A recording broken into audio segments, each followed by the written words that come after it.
بسم اللہ الرحمن الرحیم۔ ہم بستری کی شوقین عورتوں کے پہچان کے طریقے۔ جس عورت کے ماتھے پر بال چکن آتے ہو تو ایسی عورت صحبت کی بہت شوقین ہوتی ہے۔ جس عورت کے ناف کا سوراخ تنگ ہو تو ایسی عورت بھی صحبت کی شوقین ہوتی ہے۔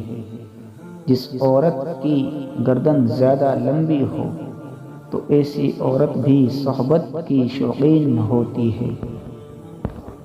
نفسیات کے مطابق عورت کو کبھی بھی سیدھا لٹا کر صحبت نہیں کرنا چاہیے، کیونکہ ایسا کرنے سے عورت کی لذت اور خواہشات پوری نہیں ہوتی۔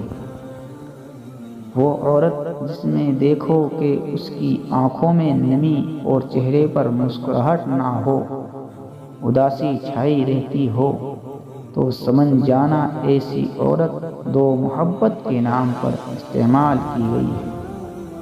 عورت کے اندر ہر مرد کے ساتھ سونے کی چاہت نہیں ہوتی، اور جس کے ساتھ سونے کی چاہت ہو پھر عورت کسی اور کا سایہ خود پر برداشت نہیں کرتی۔